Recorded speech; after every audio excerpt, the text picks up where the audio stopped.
got overtaken by 2 people at the final lap and we finished 9th. That wasn't what we were hoping for. And our best lap time was very poor compared to other people. Our best lap time was 16.4, and other people with a similar strategy had done 14 and 13.3. I would be quite happy if we finished 7th or better. We can see in the race our driver made a mistake and he went off track by himself and he lost 12 seconds. Otherwise we would have potentially got 7th or 6th, and it would be very good.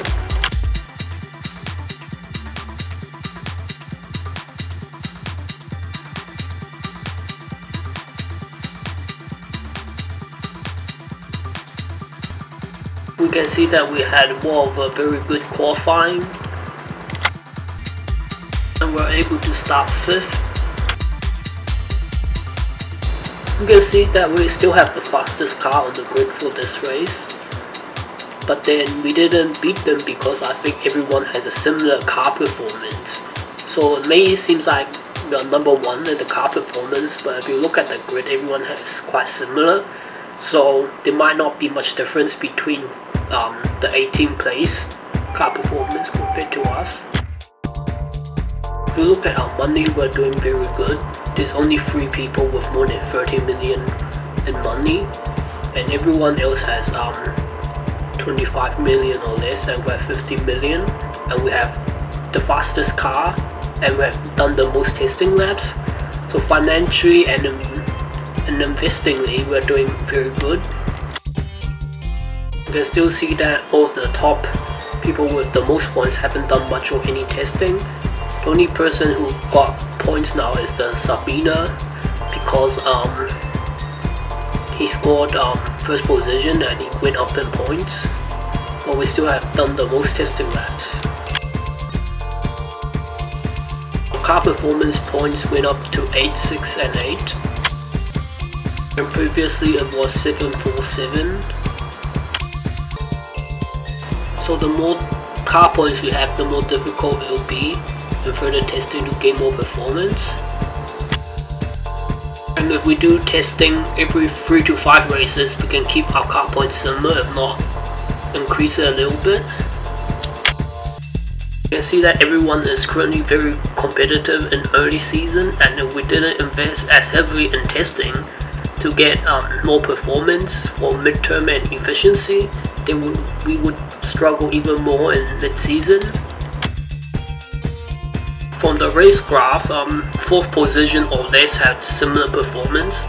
So for this race, as long as we upgrade the car a little bit, then we should be able to have a good finishing position. But our money is getting a bit low, so I have to try and save money. So we can see that we have quite a few car parts that need to be replaced. Well, in Austin GP now, and in the next 3 races it's going to be power and acceleration based, so we can't downgrade our gearbox, and gearbox gives us a lot of car performance points, so it's mandatory to upgrade it to level 3. We downgrade our rear wing to save money. We would lose 3 points in handling and 3 points in acceleration. And if we replace our rear wing this race, we would gain 2 more handling and 2 more acceleration points. We have recorded from our calculator tool that for the Kalami this race that we just finished, our engine wear would be at 94, and the gearbox would be at 92, the maximum wear for it. And then we can see that our actual wear was 91 and 89. So we potentially may have a few car wear points less than this 99 that we may expect for this race. And the absolute maximum we can allow is 100 on the wing. And if the clear track risk is a bit lower, 15 to 11, we might have only 98 wear on our rear wing. If if our weight is too high, then the rearing might break in the last few laps, then we might lose 5 to 10 seconds every lap. But then if we don't have performance, then we may not be in contention for anything. Based on the past few races, the car wear has always been a bit less than what the calculator tool shows, so we can potentially keep our rear wing at the same level and not do anything, and also save money.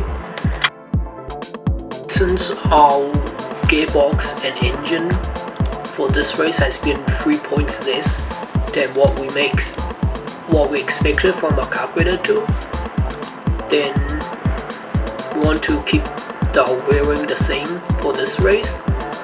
What we calculated was the maximum expected car wear, which is normally 15 clear risk. And for this race, even if the wear turns out to be exactly the same as our calculated tool, 99 car wear on the rear wing may not necessarily mean our wing breaks, but there is some chance that it may.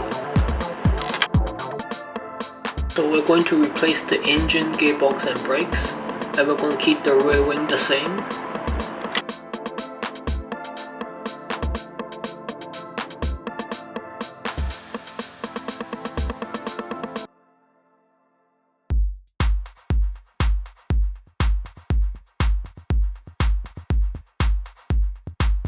You can see that we dropped down to 8th place after the race started because our car didn't have the pace.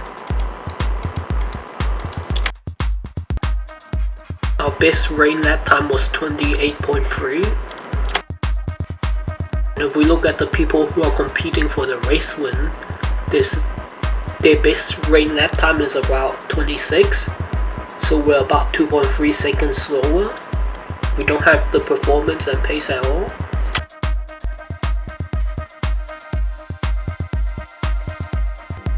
You can see that our best lap time is 16.4 and others are 13.8 and 14.5 for dry laps.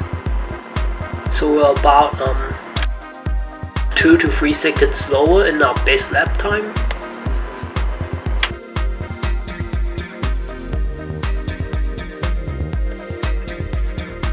And we can see that we got overtaken in the final lap, which is unfortunate. And if we look at our best pit time, it was only 19.2 seconds, and our next pit time was 29. It was 19 seconds because we started with a relatively high fuel load, and then we didn't have to refuel as much, so we were 10 seconds quicker in the first pit stop.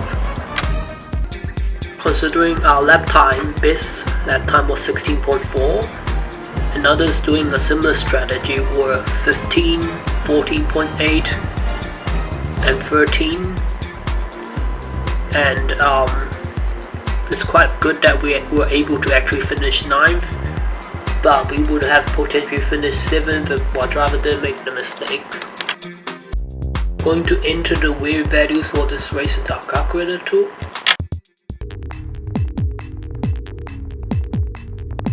You can see that our lap times weren't as good in the final few laps compared to mid-race, so we're going to increase our car weight compensation values a bit in our calculator tool. Currently we have the car weight compensation at 0.5, so I'm going to increase it to 0.75.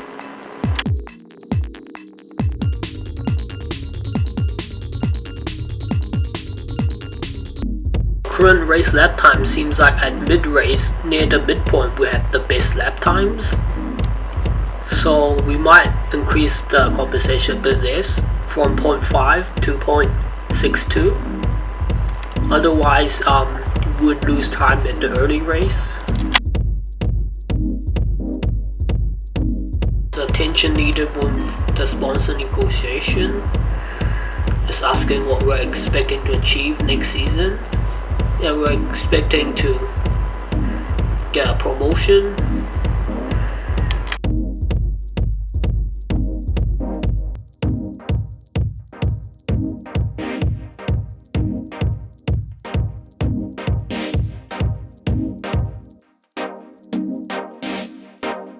train our driver because he went off track. He needs to keep doing yoga to increase the concentration. Concentration was 115, and this time we got it up to 121, so that's a lot of increase. Normally it's about 2 to 3 points, but this time it's 6 points more. You can see that after the car update we have 3 bars in our car level. Surprisingly, even with our driver with his high age and he keeps losing concentration, every race we still have top 9 in terms of overall of our driver. Next time if we pick the driver a bit less experienced, then though we might have a higher car where our driver won't lose overall points every race due to high age, then we would potentially do even better. We entered the track characteristics into our calculator tool, and we can see that it's 1 or 2 stop race because the numbers are 1.33 or less. Last race the numbers are 1.35 to 1.55, but we chose to do the 1 stop hard tires instead.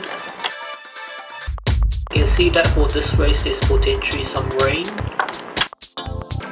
If we look at the current qualifying time and we enter it into the calculator tool, we can see the race would potentially take longer than 18 minutes. If the race were to last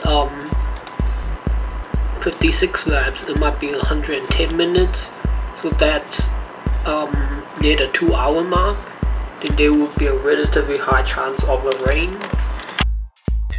Know that if we use dry tires on wet, we would lose about 7 to 10 seconds per race, and then we know a pit stop is 45 seconds, and if we make 2 pits it will be 15 and 8 laps, so if it rains more than that, staying out on dry tires will not help. So you have to pit for wet tires and then pit again for dry tires, so that would be 2 pit stops. And doesn't seem like staying out on dry tires would be a strategy because 15 and 8 laps is very little compared to 56 laps. We're going to consider using the soft tires and doing 2 pit stops.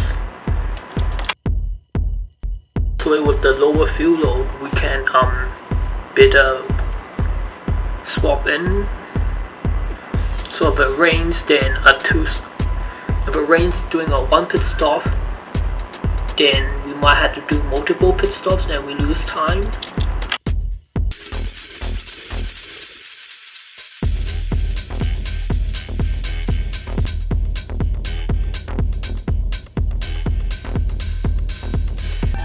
We've entered the setup values for the race.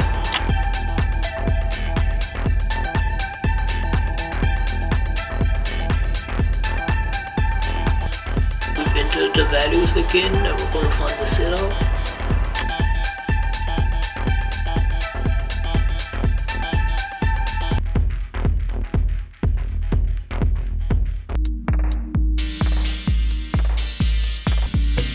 We've entered the final setup and we're going to find the wing split.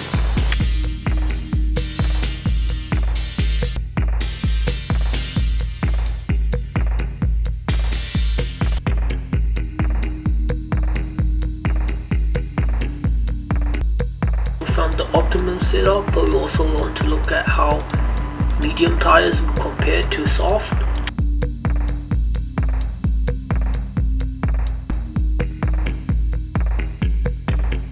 We're going to do Q1.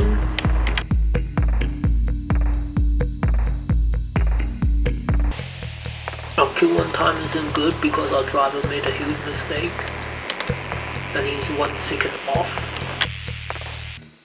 Qualifying time is about 2 seconds off compared to the best in our same group. We entered the fuel required for this race, which is 81 liters, and then we entered the difference in temperature for Q2, and we entered the setup already.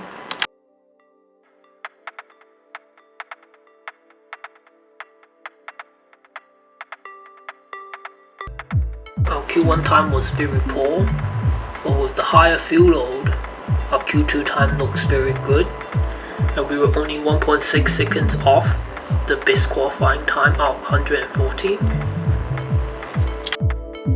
Currently, seems okay. We might expect to have a good race.